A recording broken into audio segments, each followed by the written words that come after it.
안녕하세요. 시흥에 살고 있는 40 초반의 남자입니다. 오늘은 저의 아내에 대한 이야기를 해볼까 해요.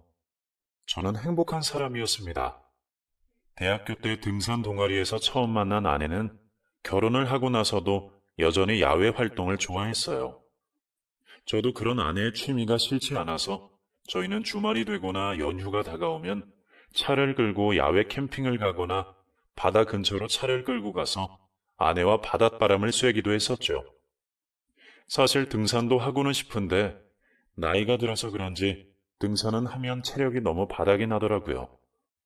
여하튼 정말 행복한 삶이었습니다. 바로 태어나 상상도 못할 규모의 비극이 저에게 부딪히기 전까지는요. 그날은 아내와 함께 캠핑을 가기 위해 각종 장비를 싣고 인근의 캠핑장으로 운전을 하던 중이었습니다. 날씨도 선선하고 미리 연휴를 맞춰놓고 일정을 계획한 것이라 운전하는 내내 정말 즐거운 캠핑이 되겠다 싶었죠. 캠핑장으로 향하는 도중에 음주운전을 하고 있던 운전자가 제가 몰고 있는 차를 들이받기 전까지는요. 사실 사고 당시의 기억은 아무것도 나질 않습니다. 음주운전 차량이 급하게 저를 보고 핸들을 꺾었고 저 홀로 속으로 아차 싶었다 하는 순간만이 어렴풋이 남습니다. 정신을 차렸을 때 저는 이미 병원이었습니다. 그리고는 제가 깨어난 것을 확인한 의사 선생님이 되게 차분하게 저의 상태를 말씀하시더군요. 쉽게 이야기하면 다리가 부러졌다고 했고, 다행스럽게 외관상으로 다른 문제는 없지만 추후 정밀 검사를 해봐야 한다고 했습니다. 그러나 제 상태는 아무렴 중요치 않았습니다. 바로 조수석에 앉아있던 아내의 상태가 더 궁금했죠. 그러더니 의사는 저희 아내는 현재 수술실에서 수술을 받고 있고 또 보호자가 이미 와 있다고 했습니다. 그 보호자는 바로 장모님이었어요. 제가 다리가 부러져서 장모님을 뵈러 움직이진 못하고 병실에 가만히 앉아 있었는데 얼굴이 퉁퉁 불어오르신 장모님이 제 병실로 들어와서는 한숨만 푹 내쉬더군요. 이때 속으로 얼마나 간절했는지 모릅니다. 제발 아내의 상태가 별 이상이 없기를 바라면서요. 그러나 장모님은 저를 향해 눈조차 마주치지 못하시고 대체 왜 그랬냐면서 푸념을 늘어놓으시더라고요. 저는 감히 아내의 상태를 여쭤볼 용기도 없었습니다. 아내는 대체 얼마나 다쳤으며 수술 중이라면 어떤 수술을 하고 있는 건지 장모님의 어두운 얼굴을 보니 아무것도 물어보지 못하겠더라고요. 그러자 장모님이 먼저 입을 여셨습니다. 장모님은 아내의 수술이 끝나고 적당 시간이 지나는 대로 자신이 아는 병원으로 아내를 옮기실 거라면서 저보고는 여기서 잘 치료받고 나오라고 하셨습니다. 장모님의 친척 중에 대학병원 의사가 계신 것은 알고 있었습니다. 아마 그 병원으로 옮긴다는 것 같았는데, 그리고 제가 결국 아내의 상태를 꼭 알아야만 할 것 같아서 나지막히 장모님에게 아내는 얼마나 다쳤냐고 여쭤봤더니 장모님이 저를 향해 혀를 끌끌 차시고는 아직 모른다면서 수술이 끝나 봐야 할 것이라며 제 걱정부터 제대로 하라고 하더라고요. 속이 미어지다 못해 찢어지는 것 같았습니다. 제가 캠핑을 가자고 하지 않았더라면 이런 사고가 일어나지 않았을 텐데 하는 후회만 가득했습니다. 그러나 돌이킬 수 없는 일은 이미 일어난 후였습니다. 저도 속히 치료에 들어갔고 천천히 뼈가 붓기만을 기다리고 있는데 그 무렵 장모님에게서 정말 충격적인 연락을 받게 되었습니다. 바로 저희 아내가 하필 허리 쪽을 심하게 다쳐서 어쩌면 전신마비로 평생을 살아야 할지도 모른다고요. 처음엔 제가 장모님의 이야기를 잘못 들은 줄 알았습니다. 아무 말도 하지 못했습니다. 그저 장모님도 현실이 많이 버거우신 듯 추후 다시 연락을 할 테니 먼저 연락 말아달라는 말만 하더군요. 장모님과의 통화가 끝이 나고 한 10분이 넘도록 멍을 때리고 있었던 것 같습니다. 도대체 제게 무슨 일이 일어난 건지, 제 잘못된 선택 한 번으로 사랑하는 아내의 인생이 망가졌다는 사실을 정말 부정하고 싶었습니다. 그리고 야속하게도 제겐 변명할 기회조차 없더군요. 장모님은 완강하게 저의 연락을 거부하셨습니다. 더 이상 연락도 말아달라고 했고 필요한 일이 생기면 먼저 연락을 할 테니 일단 저의 치료에나 집중하라고 했습니다. 저에겐 사랑하는 아내였지만 장모님에게는 눈에 넣어도 아프지 않을 딸이었습니다. 그리고 저는 그런 장모님의 딸의 인생을 망쳐놓은 최악의 인간이 되어 있었죠. 병원에서 보름쯤 지냈을까요? 저는 식사도 제대로 하지 못했습니다. 의사는 다행스럽게 뼈가 빠르게 붓고 있다고 했지만 제 귀에는 아무것도 들리질 않았습니다. 저는 그저 아내 생각뿐이었습니다. 아내는 도대체 어디 있는 건지, 지금 상황은 어떤 건지, 제가 알고 있는 것은 마지막으로 장모님과의 전화 외에 알고 있는 것이 없었습니다. 시간이 지나자 병원에서는 제 다리에 기부스를 채워주고 목발을 주더군요. 뼈가 어느 정도 붙었으니 굳이 입원하지 않고 자택에서 주기적으로 오고 가면서 치료를 해도 좋다고 했습니다. 그리고 그런 찰나에 장모님에게 먼저 연락이 왔습니다. 목소리는 여전히 어두우시더군요. 장모님은 여전히 아내의 상황에 진전이 없다고 했습니다. 그리고 아내가 1인 병실에 묵고 있어서 병원비가 상당히 든다면서 혹시 적금이라던가 목돈이 있으면 좀 도와달라고 하더군요. 당연히 제가 해야 할 일이었습니다. 알겠다며 장모님에게 곧장 대답을 하고는 제가 제발 아내 얼굴을 한 번만 보고 싶으니 어디 병원에 있는지 알려달라고 사정을 했는데 글쎄 장모님은 그게 좀 힘들 것 같다고 하더라고요. 그리고 장모님은 솔직하고 허심탄회하게 본인의 감정을 말씀하셨습니다. 바로 저를 볼 용기가 나질 않는다고요. 현재 자기 딸이 전신마비가 되어서 아무것도 못하는 현실조차 버티기 힘들고 버거운데 제 얼굴까지 보면 감정 조절이 힘들 것 같다면서 아내를 보는 것은 좀 나중으로 미루자고 하더라고요. 그리고 저는 장모님의 요구에 싫다 좋다 할 상황이 못 되었습니다. 무조건 알겠다고만 했죠. 그리고 장모님이 대신 아내의 현재 사진 한 장을 보내주었는데 아내가 몸에 링거줄을 꼽아놓고는 마치 깊은 잠에 든 사람처럼 눈을 감고 누워 있었습니다. 사진을 보자마자 눈물이 왈칵 터졌습니다. 저는 곧장 장모님에게 전달받았던 계좌로 병원비를 이체했고 앞으로도 도울 일이 생기면 뭐든 말씀해달라고 했습니다. 그래야만 제 죄책감이 조금이라도 덜어지는 기분이 들 것 같았습니다. 그리고 이땐 결코 알지 못했습니다.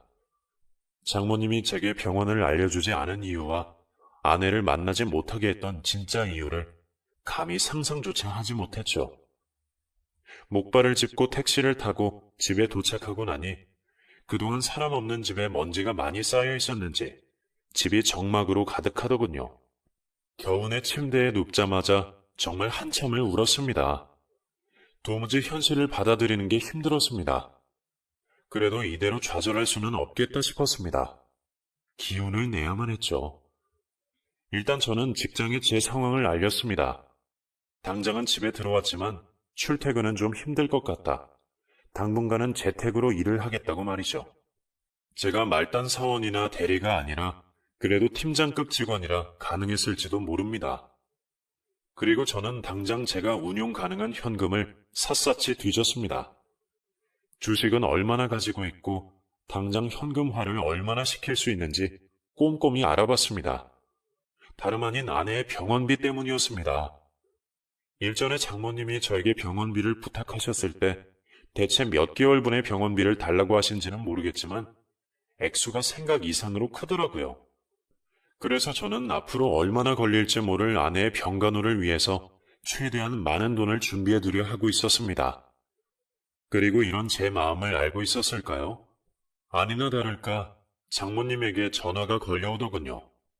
장서방, 퇴원은 했는가? 퇴원했습니다, 장모님.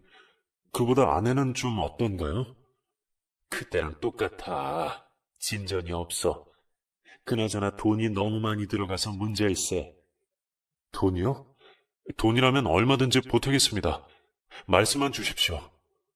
계좌 하나 찍어줄 테니 여기로 1,000만 원만 보내줄 수 있겠는가? 알겠습니다.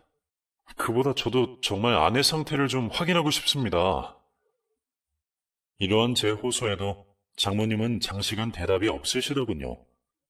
그리고 그것은 좀 힘들겠다는 말을 하셨습니다. 물론 장모님의 심정도 이해했습니다. 하필 저와의 운전으로 딸이 그렇게 망가졌으니 감히 제 얼굴을 보기가 싫었을 겁니다. 하지만 제 마음을 이해 못 해주시는 장모님에게 좀 서운하고 속상하더군요. 저도 사랑하는 아내의 남편이었습니다. 저는 정말 사랑하는 아내의 누워있는 모습이라도 보고 싶었습니다. 꿈에 아내의 얼굴이 나올 만큼요. 그러나 장모님은 그 이후로 저의 꾸준한 호소에도 쉽게 허락을 내주지 않으시더라고요. 그리고 매달 장모님에게 500만 원에서 1000만 원가량의 병원비를 보태드렸던 것 같습니다. 철저히 장모님의 말에 의하면 1인실 병원비가 상당히 비쌀 뿐더러 아내의 상태를 유지하는 데 들어가는 비용이 상당하다고 했습니다. 그리고 저는 근 4개월이 넘도록 장모님에게 물심양면으로 지원을 하는 동안 감히 장모님의 의도를 의심하지 못했습니다. 제가 장모님의 바뀐 메신저 프로필 사진을 보기 전까지는요. 장모님은 친구들과 바다로 여행을 가신 것 같더라고요. 바닷가에 근사한 호텔을 잡아놓고 친구들과 함께 찍은 사진들을 프로필 사진으로 올려두셨었는데 저는 이 사진들을 처음 봤을 때는 장모님이 아내의 오랜 병간으로 지치셔서 어디 휴가를 떠나셨구나 했습니다. 그리고 한 가지 아차 싶었죠. 장모님이 병원에 부재해 있다면 대체 아내의 옆에는 누가 있는 거지 싶었습니다. 순간 묘한 불안감이 들어서 곧장 장모님에게 전화를 걸었더니 옆에서 바다 파도 소리가 철썩이는 소리가 들리더군요. 날짜상 장모님이 3일 전에 프로필 사진을 바꾸셨었던데 나흘 차인 아직까지도 바다 근처 호텔에 묵고 계셨던 겁니다. 제가 솔직하게 여쭈어봤습니다. 혹시 어디 휴가를 떠나셨냐고요? 장모님은 잠깐 말이 없으시더니 너무 병원에만 있다 보니 답답해서 친구들과 휴가를 떠났다고 하더라고요. 아니 그런데 아무리 휴가를 떠나신다고 한들 전신마비의 아내를 냅두고 하루 이틀도 아니고 나흘이 넘도록 휴가를 갈 수가 있는 건가요? 저는 상식적으로 이해가 되지 않았습니다. 물론 오랜 시간 아내의 병수발을 들어주신 장모님의 노고를 감히 폄하하려는 것은 아니지만 묘한 찜찜함이 남아있었습니다. 결국 그대로 장모님과의 연락을 마치고 참 기분이 묘하고 속이 서늘해서 대체 왜 그럴까 하고 곰곰이 생각해봤는데 기막힌 묘수가 하나 떠오르더군요. 저와 친한 친구 중에서 서울 근교에서 꽤 럭셔리하고 고급진 펜션을 하는 친구가 하나 있었습니다. 제가 바로 그 친구에게 연락해서 미리 일주일치 숙박료를 지불하고 대충 이벤트 당첨이 됐으니 숙박 쿠폰을 좀 달라는 식으로 가짜 쿠폰을 만들어 달라고 했죠. 그러니까 저는 이렇게 만들어진 숙박 쿠폰을 장모님에게 드리고 장모님을 펜션으로 보낼 계획이었습니다. 물론 친구에겐 미리 부탁을 해놨었습니다. 모든 상황을 설명해놨었고 장모님이 조만간 펜션에 들르실 건데 절대 나와 친구인 것은 티내지 말고 그냥 너가 틈틈이 챙겨주면서 도대체 장모님이 뭘 하고 돌아다니는지 좀 알아봐 달라고 했습니다. 친구도 눈치가 있어서 그런지 알겠다고 하더군요. 그리고 제가 장모님에게 전화해서 서울 근교의 펜션 이야기를 꺼냈습니다. 저희 회사 거래처에서 펜션 숙박권을 받은 게 있는데 저는 상황이 이래서 가질 못하니 장모님이라도 대신 가라고 했습니다. 장모님은 처음엔 약간 귀찮아하시다가 하루 숙박료 얘기를 듣고는 깜짝 놀라서 그렇게 비싼 곳이었냐면서 쿠폰을 보내달라고 하더라고요. 그리고 일주일쯤 지났을까요? 드디어 친구에게서 연락이 왔었습니다. 저희 장모님이 친구들과 함께 펜션에 도착하셨다고요. 그런데 제 친구의 첫마디가 좀 희한했습니다. 너희 장모님 돈 되게 많으신가 보다? 무슨 일 하셔? 돈? 별로 없으실 텐데. 갑자기 왜? 친구분들이랑 백화점에서 쇼핑 제대로 하고 오신 모양인데. 쇼핑? 백화점에서? 얼마나? 모르겠다. 근데 완전 명품을 도배하셨네. 이런 친구의 말을 처음 들었을 땐 정말 간담이 서늘해질 만큼 몸에 소름이 돋더군요. 왜냐하면 제가 아는 장모님은 결코 씀씀이가 큰 편이 아니셨고 또 명품을 온몸에 도배하실 만큼 생활 형편이 좋으신 분도 아닌 걸로 알고 있었기 때문입니다. 그 증거로 장모님은 여태껏 사정이 어렵다면서 늘 제게 병원비를 요구해 오셨습니다. 그런데 명품으로 온몸을 도배하셨다니요. 분명 뭔가 있다는 확신이 들었습니다. 그리고 걷잡을 수 없는 불길한 예감도 들었습니다. 저는 친구에게 간절히 부탁하면서 최대한 티나지 않게 저희 장모님의 일거수일투족을 좀 봐달라고 했습니다. 친구도 상황이 이상하게 돌아가는 것을 알아차렸는지 알겠다고 하더군요. 그리고 다음 날부터 친구는 꼬박꼬박 장모님의 상황을 보고하기 시작했습니다. 그리고 그 보고의 내용은 가히 충격적이더군요. 친구는 장모님이 아무래도 돈이 많으신 것 같다면서 값비싼 양주들을 사와서는 펜션에서 양주 파티를 벌였다고 합니다. 그리고 펜션에서 묵으시면서 또 쇼핑을 하고 오신 건지 양손 가득 명품들을 쥐고 오가셨다고 했습니다. 그리고 저는 이 현실을 도저히 믿을 수가 없더군요. 곧장 장모님에게 전화를 걸어 조심스럽게 물었습니다.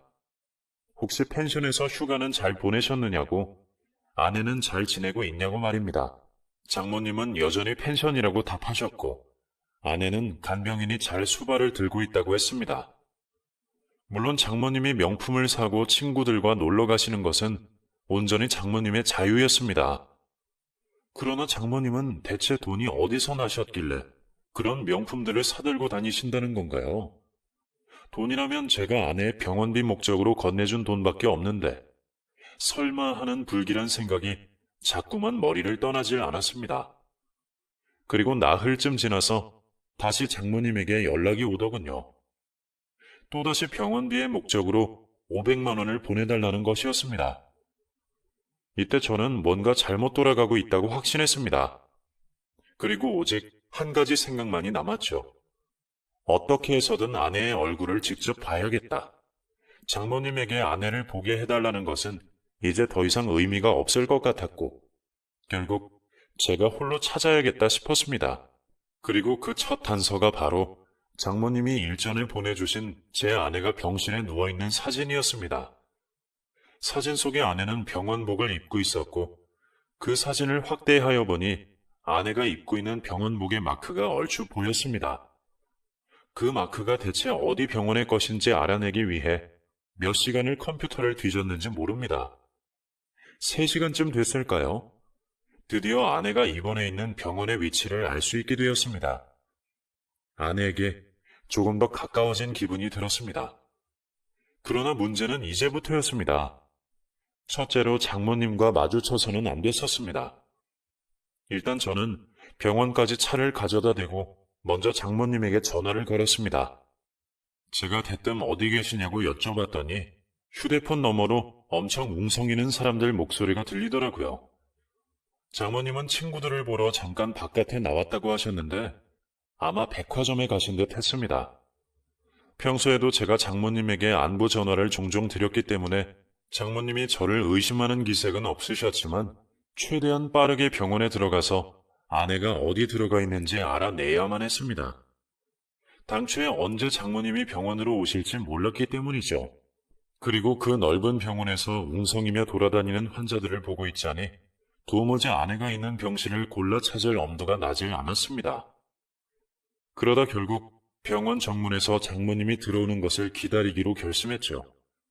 장모님이 외출했다고 하시니 언젠가 다시 병원으로 오실 테고 그때 몰래 장모님 뒤를 밟아서 아내가 있는 호실을 알아내야겠다 싶었습니다. 사실 정말 막무가내이고 무식한 계획이었습니다.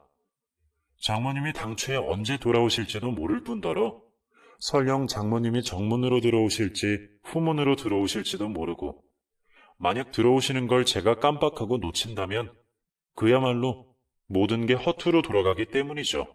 그러나 저는 정말 절벽의 끝자락을 쥐고 있는 심정이었습니다. 뭐라도 해야만 했어요. 설령 시간을 축내고 있을지라도 실낱 같은 희망에 기대야만 했습니다. 그리고 이런 제 절박함을 하늘이 알았던 것일까요? 정문 앞 벤치에서 1시간쯤 오가는 사람들을 지켜보다가 슬슬 배도 고프고 힘도 빠지고 해서 그만 들어가 볼까 했었는데 정문으로 익숙한 실루엣에 통통한 여자가 지나가는 모습이 눈에 들어왔습니다. 너무 놀라 숨이 절로 헉 하고 참아지고 조금 가까이 쫓아가서 보니 백화점에서 잔뜩 쇼핑을 하셨는지 양손 가득 뭔가를 들고 있던 장모님이었습니다. 순간 이제 됐다 싶어서 들키지 않으려 최대한 장모님의 뒤를 바짝 쫓았습니다. 무슨 추격전을 하는 것처럼 정말 숨막힐 듯한 긴장감이 조여오더군요. 만약 장모님에게 이런 저의 모습을 들키게 된다면 장모님에게 정말 심한 욕을 들을지도 모르는 일이었으니까요. 그러나 저는 마침내 들키지 않고 아내의 병실을 알아내는 데 성공했습니다. 까먹지 않으려 휴대폰에 꼭 메모를 해두었고 집에 돌아오고 나니 뭔가 해냈다는 기분이 들었습니다. 그리고 드디어 아내의 얼굴을 볼 수 있을 것 같다는 희망도 들었습니다. 물론 아내와 만나기 전에 다시 한번 장모님의 위치가 바뀐지 확인을 해야만 했었겠죠. 그리고 3일이 지났을까요? 장모님의 프로필 사진이 다시 한번 바뀌길래 확인해 봤더니 전과는 다른 호텔에서 찍은 사진이더군요. 순간 이때다 싶어서 장모님에게 전화를 걸어 위치를 확인받고 의심받지 않기 위해 100만 원 정도 용돈까지 보내드렸습니다. 솔직히 이 시기쯤에 이미 장모님에 대한 마음은 많이 기울어 있었습니다. 이때까지만 해도 저는 장모님이 아내의 병수발에 많이 지쳐서 자꾸만 바깥으로 돌고 있다고만 생각했습니다. 그리고 이런 제 생각과 추측은 빙산의 일각에 불과했죠. 더 무섭고 끔찍한 진실이 그 밑에 자리 잡고 있었으니까요. 여튼 장모님이 밖에 있는 것을 확인하고 저는 곧장 병원으로 향했습니다. 당장이라도 아내의 얼굴을 볼 수 있다는 기쁨에 마음이 많이 두근거렸습니다. 그렇게 도착한 병원, 금방이라도 터질 것 같은 심장을 끌어안고 아내가 누워있는 병실 문을 열었습니다. 병상 위에 아내는 꼭 깊은 잠에 든 사람처럼 눈을 감고 누워 있었습니다. 아마도 자고 있거나 강한 수면제의 영향으로 잠에 빠진 듯 싶었습니다. 그리고 아내를 보자마자 눈물이 왈칵 쏟아지더군요. 겉으로 보기에는 다친 곳 하나 없이 멀쩡해 보였는데 이런 아내가 전신마비라니. 앞으로 거의 평생을 병원에서 지내야 할지도 모른다니. 곤히 잠들어 있는 아내의 손을 잡고 얼마나 많은 눈물을 흘리고 몇 번이고 아내의 이름을 불렀는지 모릅니다. 물론 아내에게는 일체 응답이 없었죠. 아내와 1시간이 넘도록 같이 있었던 것 같습니다. 그리고 어쩐 이유에서인지 간병인은 보이지도 않더군요. 그날의 만남은 그렇게 끝이 났습니다. 짧았지만 행복했고 살다가 힘이 들 때면 언제든 아내를 찾아가리라 마음먹었습니다. 그리고 그때 이후로 저는 종종 아내를 찾아갔습니다. 한 가지 알게 된 것이 있었습니다. 장모님은 거의 병원에 오질 않으시더군요. 거의 제가 따로 장모님의 위치를 확인하지 않고 어느 때든 병원을 찾아가도 아내는 혼자였습니다. 그리고 장모님은 꾸준히 제게 병원비를 부탁하셨었고 저도 이제는 마지못해 드리기는 하지만 결코 찜찜함을 지을 수 없는 수준까지 이르렀습니다. 그리고 그 묘한 불길함을 차마 그냥 넘길 수 없는 사건이 바로 아내가 누워있는 병실에서 일어났습니다. 그날은 아내가 있는 병실에서 밥이라도 먹고 싶어서 제가 집에서 대충 도시락을 싸간 날이었습니다. 뭐랄까, 이렇게라도 하면 아내와 같이 밥을 먹는 기분이 들 것 같았거든요. 그런데 도시락 뚜껑을 열고 숟가락과 젓가락을 작은 탁자 위에 올려놓고 밥을 먹으려는데 직장 선배에게 갑자기 전화가 오더라고요.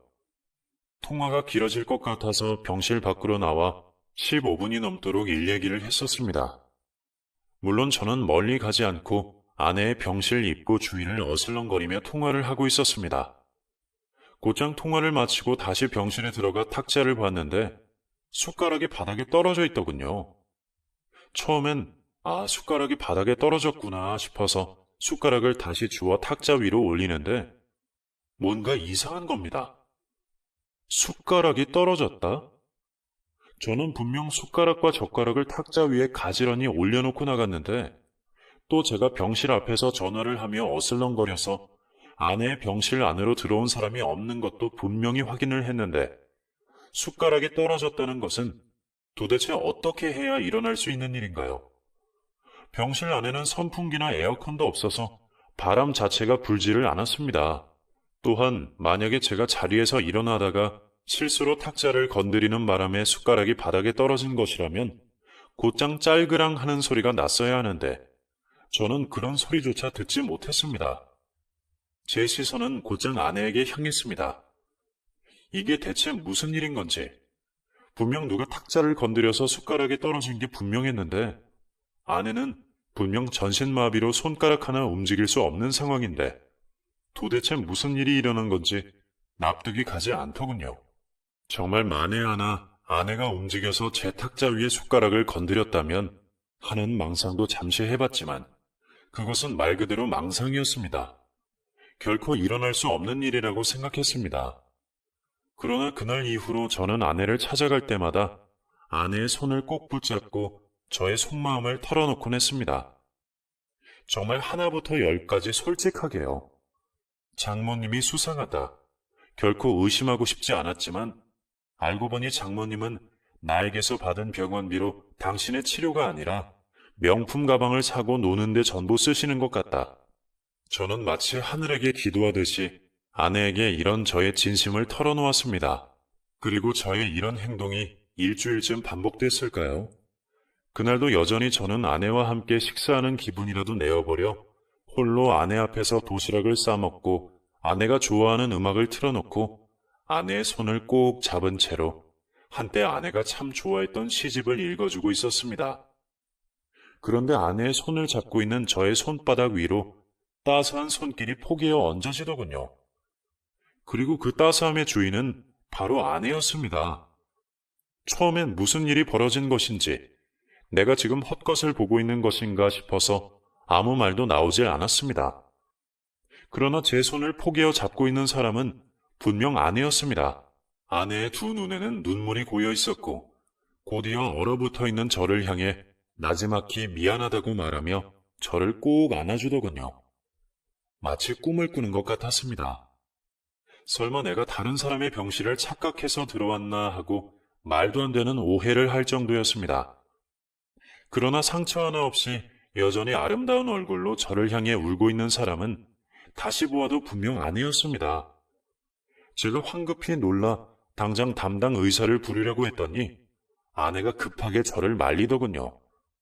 그리고 아내는 저에게 그동안의 충격적인 진실을 모두 털어놓았습니다. 결론부터 이야기하자면 아내는 전신마비가 아니었습니다. 또한 장모님은 아내의 친어머니가 아닌 새엄마였습니다. 아내는 새엄마인 장모에게 협박을 받아서 제 앞에서 전신마비 환자인 척을 하고 있었던 것이었습니다. 당혹스러웠습니다. 이해도 되지 않았어요. 도대체 아내가 왜 그런 짓을 한 건지, 왜 그따위 짓으로 절 속이고 이렇게 힘들게 하고 죄책감에 시달리게 한 건지 알 수가 없었습니다. 그리고 아내는 이어서 충격적인 이야기를 꺼내더군요. 바로 장모님이 생활 형편이 어려운 아내의 친아버지를 빌미로 아내를 쥐고 흔들었던 것입니다. 아내의 친아버지는 형편이 많이 좋지 않으셨습니다. 장모님과도 함께 살지 않으셨었고 매달 건설 일용직으로 하루를 사시다가 하필 몸을 다치셔서 그마저도 일을 못하게 되어 그야말로 길거리에 나앉은 백수 신세였습니다. 그리고 장모는 이를 알고 아내에게 저에게 병원비를 좀 더 받아내서 아내의 친아버지를 도와주는 것은 어떻겠냐고 제안을 했더랍니다. 아내는 처음에 완강히 거부했지만 장모가 하루 종일 붙잡으며 설득을 했다고 하더군요. 그리고 끝까지 아내가 결코 사람이 그런 짓을 할 수는 없다면서 거부를 했더니 장모가 무섭게 변하면서 그렇다면 자신이 새엄마인 것과 알고 있는 아내의 집안 과거를 전부 저에게 폭로하겠다면서 협박을 했다는 것입니다. 아내는 평소에 가정적인 환경과 가정적인 사람에 대해 약간의 예민함을 느끼던 사람입니다. 그래서인지는 모르겠지만 아내는 감히 저에게 자기 스스로의 과거와 친엄마가 떠나고 새엄마를 받아들이게 된 수치스러운 과거를 알고 싶게 하지 않았다고 하더라고요. 아내는 평소에도 자신의 집안일에 대해 이야기하는 것을 어려워할 만큼 집안에 관해서는 어딘가 마음을 닫아놓은 듯한 사람이었습니다. 저도 그래서 구태여 그런 것들을 묻지 않고는 해왔는데 장모는 그런 아내의 약점을 이용해서 아내를 협박하고 제게서 돈을 뜯어내려 했던 것입니다. 장모는 아내가 전신마비인 것처럼 저에게 말을 할 테니 알아서 입을 맞추라고 했었습니다. 그리고 남편인 제게 병원을 알려주지 않았으니 찾아올 가능성은 거의 희박하지만 혹시라도 남편이 찾아온다면 끝까지 전신마비인 척을 하라고 했다고 해요. 들어도 대답하지 말고 건드려도 움찔하지 말고 정말 잠에 든 사람처럼 움직여야 한다고 철저하게 지시를 했다고 했습니다. 그리고 이렇게 곤란한 상황 속의 아내가 결국 저의 이야기를 듣고는 죄책감을 이기지 못하고 먼저 자신의 상황을 말해버린 것이었죠. 아내의 이야기를 듣는 내내 화가 안에서 부글부글 끓었습니다. 저도 정말 세상에서 별의 별 사람들을 다 만나보고 별 쓰레기들도 많이 상대해봤지만 이 정도의 악질은 정말 처음이었습니다. 감히 아내의 약점을 이용해서 또 저의 죄책감을 이용해서 자신의 팔자 한번 펴보려고 사위인 저에게 매달 거액의 병원비를 뜯어내다뇨. 결코 용서할 수도 없었고 이런 사기 행각을 그냥 폭로하는 것으로 끝내고 싶지 않았습니다. 무슨 짓을 한들 지나간 시간을 보상받을 수 없겠지만 최소한 그동안 아내의 울분이라도 풀어주고 싶었습니다. 악질 장모를 정리하는 것은 당연했지만 장모를 정리한 후에 아내가 기어코 자신 때문에 많은 돈을 뜯긴 저에게 죄책감을 가지고 앞으로 살아갈까봐 두려웠습니다. 그래서 저는 아내에게 복수를 하겠다고 말했습니다. 그리고 앞으로는 제가 전부 알아서 할 테니 아내에게는 힘들더라도 조금만 더 병원에 있어달라고 부탁했습니다. 저는 다름이 아니라 바로 돈독이 오른 장모의 성격을 이용해서 복수를 펼칠 생각이었습니다. 그날 집에 돌아가자마자 저는 바로 그럴듯한 투자 포트폴리오를 준비했습니다. 앞서 언급하진 않았지만 저는 펀드 회사를 다니고 있는 팀장급 인력이었습니다. 남들이 보기에 혹할 만한 투자 상품을 만드는 것은 쉬웠습니다. 그리고 이것은 다른 사람들을 위한 것이 아닌 오직 장모를 낚아내기 위한 미끼였습니다. 그리고 일주일쯤 지났을까요? 저는 장모에게 먼저 연락이 오기를 기다렸습니다. 돈독이 오른 장모라면 분명 또다시 병원비를 보태달라면서 저에게 먼저 연락을 취해올 테니까요. 그리고 저는 장모에게 병원비 대신 아주 달콤하고 거부할 수 없는 제안을 했습니다. 저희 회사에서 현재 VIP 대상으로 기획 중인 투자 상품이 있다. 이건 아주 고급 정보라서 일반인들은 결코 알 수가 없고 저희도 힘들게 따낸 투자 상품인데 장모님께서 혹시 목돈이 있으시다면 여기에 투자를 하시면 아주 수익이 좋을 거라고 제가 말을 했습니다. 장모는 냉큼 제가 던진 미끼를 물더군요. 그리고 목돈을 얼마쯤 가져오면 좋겠냐고 묻길래 제가 단언하듯 말했습니다. 근 10년 가까이 넘는 기간 동안 제가 컨설팅한 투자 중에서 가장 안전하고 기대 수익이 좋다면서 목돈은 물론이고 대출을 받을 수 있으면 대출까지 최대한 땡겨서 오면 좋을 것이라고 말했습니다. 그러더니 장모의 눈이 정말 휘둥그레지더군요.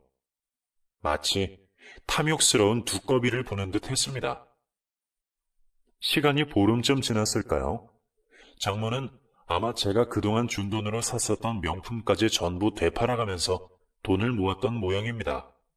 뿐만 아니라 여기저기서 대출까지 끌어와서는 거의 5억 가까이 되는 돈을 준비하셨더군요. 그리고 저는 단도직입적으로 말을 했습니다.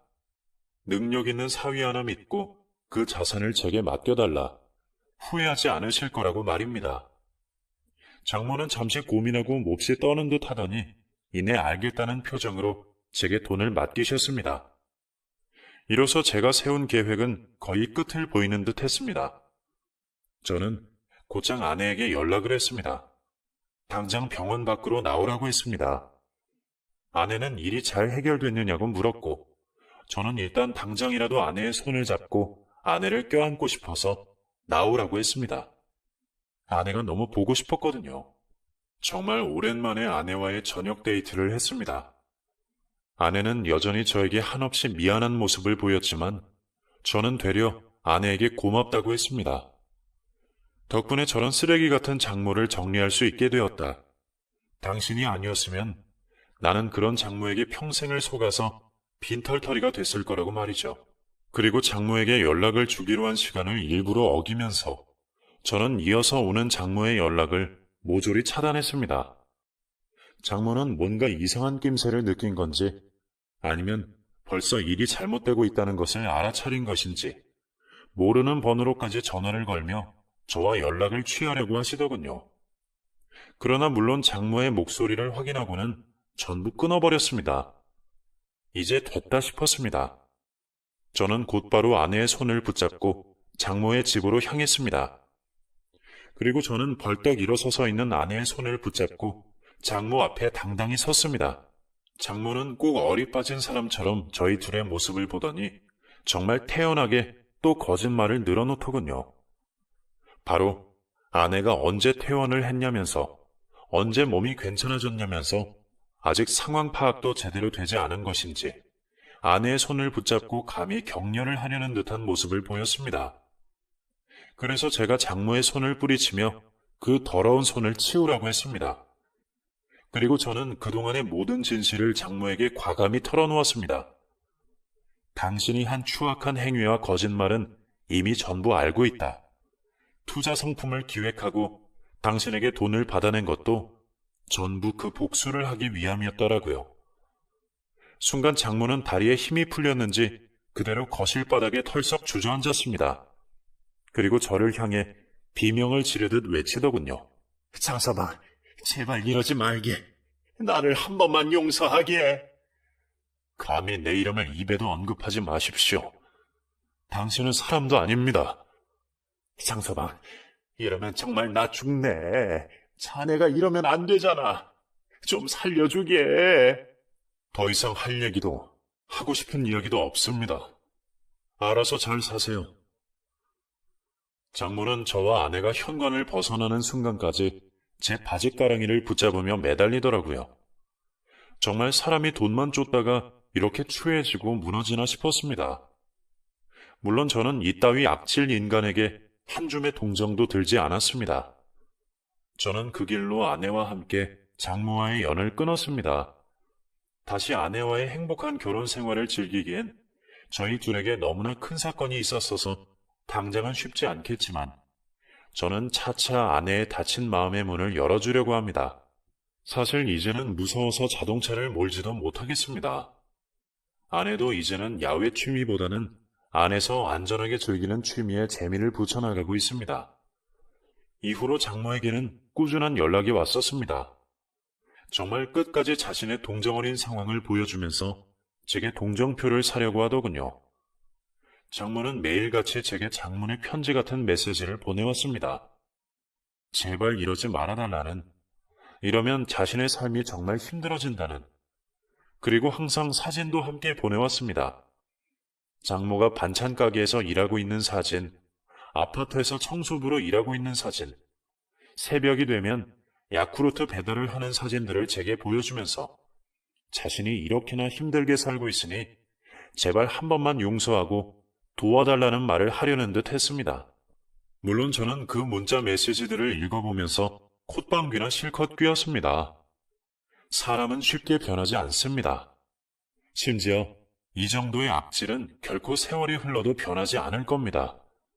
나중에 정말 많은 시간이 흐르고 장모가 그때까지도 울며 불며 제게 구원을 해달라고 한다면 저는 대충 10,000원쯤 쥐어주며 어디 가서 따뜻한 밥 한 끼라도 하라며 장모를 혼쭐 낼 생각입니다.